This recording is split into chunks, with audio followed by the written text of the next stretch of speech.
Muy buenas tardes, queridos amigos. Bienvenidos a Vladimir a la Una. Nuestra etiqueta para el día de hoy, Vladimir a la Una RR. Nuestra etiqueta, Vladimir a la Una RR. Tenemos dos invitados. En la primera parte del programa estaremos conversando con el alcalde Gerardo Blay, alcalde del municipio de Baruta, dirigente del partido Un Nuevo Tiempo, abogado constitucionalista. Y luego vamos a conversar con otro abogado constitucionalista, Jesús Silva, del Partido Socialista Unido de Venezuela. Bueno, saludamos. Buenas tardes. Del bloque patriótico, no estoy seguro si es del PSUV, era del PCB, no sé si es del PSUV, tengo la duda ahora. Se lo preguntas a él, se lo vamos a preguntar. A mí. No, ¿cómo te va, Gerardo? Bueno, estas decisiones que se han adoptado en el día de ayer, estas primeras 5 impugnaciones al proceso de recolección de firmas que han determinado la suspensión definitiva o por lo menos hasta nuevo aviso de la recolección del 20%, marcan la agenda política, pero también el hecho de que algunos alcaldes del Partido Un Nuevo Tiempo y del Partido Acción Democrática firmaron este requisito que ha puesto el Ejecutivo Nacional para darles el presupuesto. ¿Por cuál quieres que arranque? Bueno, por el que sea de tu gusto. Bien, vamos, si quieres arrancar por la noticia más fuerte, que son las decisiones de 5 tribunales estadales de primera instancia penal, que con la admisión de unas querellas penales por supuesta comisión de fraude, que nada de eso está aprobado hasta que no haya sentencia definitivamente firme, y haya juicio, abriendo los juicios, decretan unas medidas de materia electoral para los cuales esos jueces no tienen ninguna competencia. No hablo de la materia para juzgar si hubo fraude o no, que eso es una materia esencialmente penal, pero las medidas cautelares que han dictado para suspender los procesos subsiguientes a la recolección del 1%, que había sido convocado por el Consejo Nacional Electoral, no son materia desde la especialidad penal, son materia electoral y conforme a la Constitución y las leyes de la República. Es la Sala Electoral del Tribunal Supremo de Justicia de la única que tiene competencia para suspensión de ese tipo, y además un proceso nacional que se estaba convocando para recolección de manifestaciones de voluntad para el 26. No hay tribunales electorales locales ni además no existe ningún precedente en la historia republicana del país que un tribunal penal se haya metido en un proceso electoral. Es la primera vez. Pero es tan excesiva las decisiones cautelares que han tomado estos 5 tribunales penales, que además acoge rápidamente 4 de los 5 rectores del Consejo Nacional Electoral, suspendiendo el proceso del 26, 27 y 28. Y yo creo que ni siquiera tenían las sentencias en sus manos, porque no conocíamos ni siquiera el texto de esas decisiones de admisión y esas sentencias cautelares, porque los conocimos fue a través del Poder Ejecutivo Regional en cada uno de los estados en sus twitters.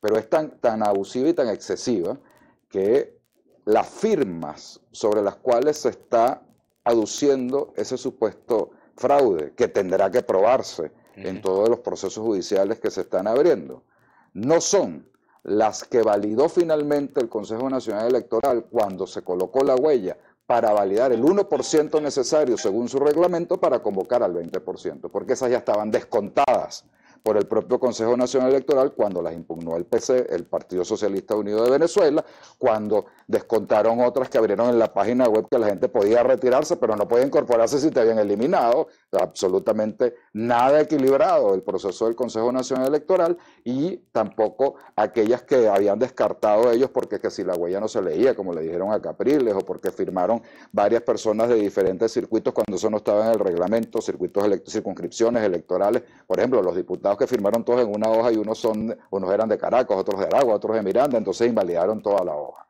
Todas esas cosas ya estaban descartadas, todas esas firmas ya estaban descartadas, incluyendo la de los supuestos fallecidos, 10.000 fallecidos que siempre habla Jorge Rodríguez y todos los que han manejado la materia en nombre del Partido Socialista Unido de Venezuela. Entonces el 1% no está afectado de ninguna de esas supuestos fraudes, nulidades o lo que fuere. Ese es el efecto jurídico. El exceso es gigantesco. Ahora, los efectos políticos cometen otros excesos más grandes, adicional, y es judicializar la política y la materia electoral y someter a juicio a la mayoría de la dirigencia del movimiento de la unidad democrática, no solamente dictándoles medidas cautelares de prohibición de salida del país. Es que un juez penal de instancia no puede juzgar a un gobernador. Y en el caso del gobernador Capriles, Ni siquiera un juez de Miranda lo puede hacer. Ese juez de Aragua que le dicta sobre la prohibición de salida del país no tiene competencia para dictarle una prohibición de salida del país. Ni siquiera el gobernador de Aragua, del cual él tiene jurisdicción. ¿Por qué tú crees que se escogió esa vía para hacer efectiva algunas medidas judiciales contra el referéndum revocatorio? Déjame terminar, porque es que un gobernador tiene una cosa que en la Constitución se llama antejuicio de mérito, y solamente la sala plena del Tribunal Supremo de Justicia, es decir, todos los magistrados del Tribunal Supremo de Justicia son los que dicen si puede o no iniciarse un juicio contra un gobernador y acordarle medidas cautelares. Entonces, todo está viciado. Todo es una nulidad completa. ¿Por qué se escoge esto? Yo creo que es interesante. Esto está precedido por una sentencia del propio Tribunal Supremo de Justicia que se produjo la semana pasada, mediante la cual le dicen al CNE, cosa que no está en su reglamento, que la circunscripción no es nacional, sino que es estatal. Y entonces activan esta semana, el día de ayer, además, coordinaditos. Usted me va a decir que un tribunal de Aragua, un tribunal de Carabobo, un tribunal del Estado Bolívar, del Estado Monagas y otro del Estado, creo que fue Anzoátegui, se comunican en tribunales de instancia para sacar decisiones iguales, en 2 horas, en tiempo récord, todas iguales, coordinaditas, con las mismas boletas de notificación, acordando las mismas medidas y notificando que se había suspendido el proceso en esos estados. La coordinación es demasiado bárbara. Y que sean además los voceros los que nos notifican, los gobernadores de cada uno de esos estados, los que nos notifican a los venezolanos. Esta es una perversión absoluta de lo que significa el sistema de justicia. Yo creo que estamos realmente estructuralmente e institucionalmente muy pervertidos dentro de lo que significa la institucionalidad democrática en Venezuela. Ayer unos jueces de instancia se dan el lujo, y el CNE lo acoge, unos jueces de instancia penal se dan el lujo de suspender un derecho constitucional, derechos políticos de los venezolanos, para los cuales el propio CNE dijo que el 1% estaba listo. ¿Qué caminos le queda a la oposición, Gerardo, para ejercer sus derechos políticos en una circunstancia como esta? Es muy complicado porque a la decisión de ayer denota una toma, una colonización completa de todo el sistema judicial venezolano. Apelar de unas decisiones, el camino jurídico sería, bueno, vamos a apelar de esas decisiones para que se reponga el Estado de Derecho, o vamos a introducir un amparo contra todas esas sentencias cautelares que violan un derecho político fundamental ante la Sala Constitucional, que tendría incluso que abocarse de oficio, recoger todos esos expedientes, analizarlos y anular todas esas sentencias. Decirle a la sala electoral, señores, ustedes son los que tienen que pronunciarse, le están quitando sus competencias, ustedes son los únicos que tienen competencia en materia electoral y en materia constitucional la sala constitucional, y en materia de iniciar juicios contra un gobernador, por ejemplo, solo la sala plena. ¿Qué es esta perversión? ¿Qué es este desastre que estamos viviendo? Y lo anuncian con orgullo muchos de estos gobernadores en sus cuentas Twitter.